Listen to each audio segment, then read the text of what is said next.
বেশি জল দেব না দিচ্ছি। আর এই রেসিপিটা যদি ভালো লাগে তাহলে নমস্কার বন্ধুরা, সবাই কেমন আছেন? নিশ্চয়ই ভালো আছেন। চন্দনা ফুড হাবে সবাইকে আরও একবার স্বাগত জানাই। তো বন্ধুরা, আজকে বাজার থেকে দেখুন ছোট বাটা নিয়ে চলে এসেছে। এখন এগুলোকে আমাকে কেটে নিতে বলেছে। তো আমি একটা চামচ নিয়েছি। তো এই বাটা মাছ কাটা খুব একটা ঝামেলা নেই, কিন্তু যারা ছোট মাছ কাটতে পছন্দ করে না তারা দেখে নিন কিভাবে আঁশটা ছাড়বেন। একটা চামচ নিয়ে নিয়েছি, আর চামচে করে এই মাছগুলোকে ধরে এইভাবে ঘষে নিলেই হবে, তাহলেই পুরো আঁশটা একদম উঠে যাবে। এই যে,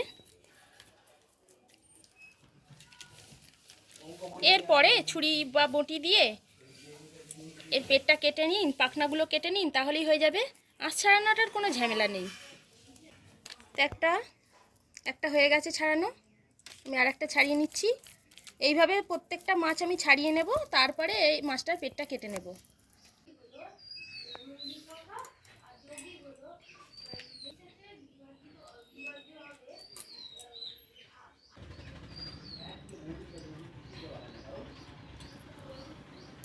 এইভাবে মাছগুলো আমি সব কেটে নিচ্ছি।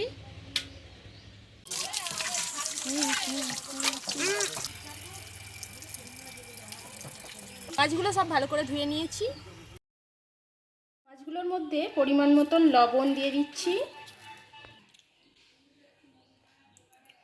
হলুদ গুঁড়ো, লঙ্কা গুঁড়ো দিয়ে ভালো করে মাখিয়ে নিচ্ছি।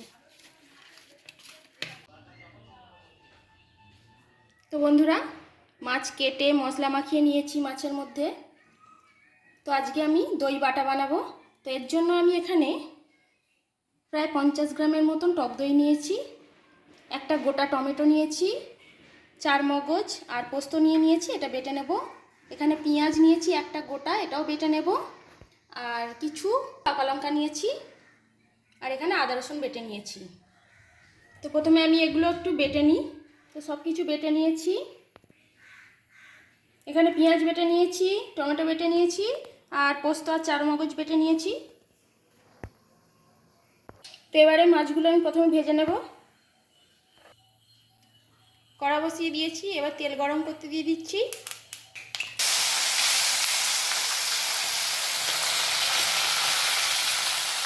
মাছ ভাজতে গেলে কিন্তু খুবই ভয় করে, মাছের তেলগুলো এত ছেটকায়। এক সাইডটা ভাজা হয়ে গেছে, আমি এবারে উল্টে দিচ্ছি মাছগুলো।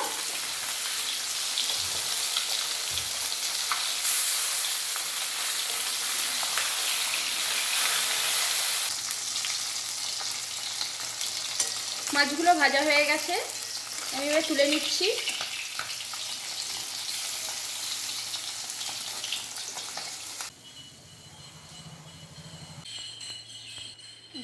তো ওই তেলের মধ্যেই প্রথমে পেঁয়াজ বাটাটা দিয়ে দিচ্ছি।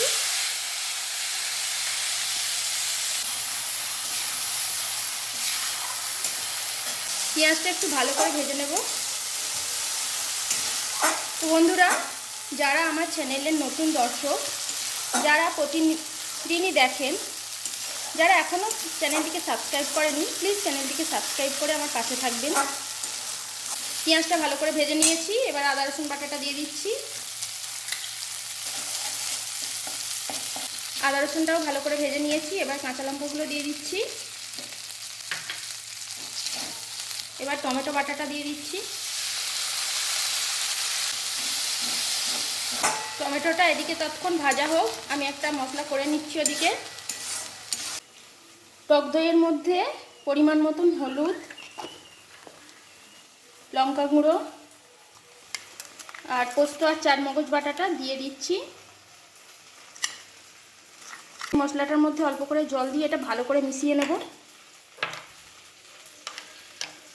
মশলাটা ভালো করে গুলে নিয়েছি। এদিকেও সব মশলাটা ভাজা হয়ে গেছে, এবার এর মধ্যে আমি দিয়ে দিচ্ছি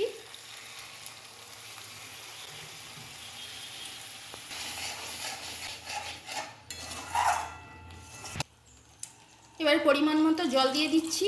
খুব একটা বেশি জল দেব না, কারণ এই মাছটা একটু গ্রেভি হবে, তাই খুব একটা জল দিলাম না।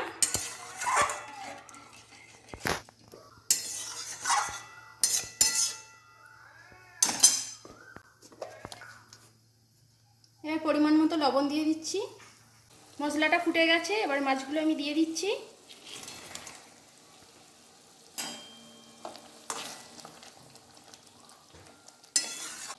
এবার মাছগুলো একটু ভালো করে ফুটিয়ে নেব, তাহলেই রেডি হয়ে যাবে। তো বন্ধুরা, বাটা মাছের দই ঝাল একদম রেডি হয়ে গেছে। এবার আমি নামিয়ে ফেলছি। তো বন্ধুরা, গরম গরম বাটা মাছের দই ঝাল একদম রেডি। আর দেরি কেন, গরম গরম ভাত নিয়ে বসে পড়ুন আর মাছের ঝাল দিয়ে ভাত খেয়ে নিন। তো বন্ধুরা, আজকের রেসিপিটা কেমন লাগলো আমাকে অবশ্যই কমেন্ট করে জানাবেন। আর এই রেসিপিটা যদি ভালো লাগে তাহলে প্লিজ আমার চ্যানেলটিকে লাইক, শেয়ার এবং সাবস্ক্রাইব অবশ্যই করে আমার পাশে থাকবেন। সবাই সুস্থ থাকুন, ভালো থাকুন, ধন্যবাদ।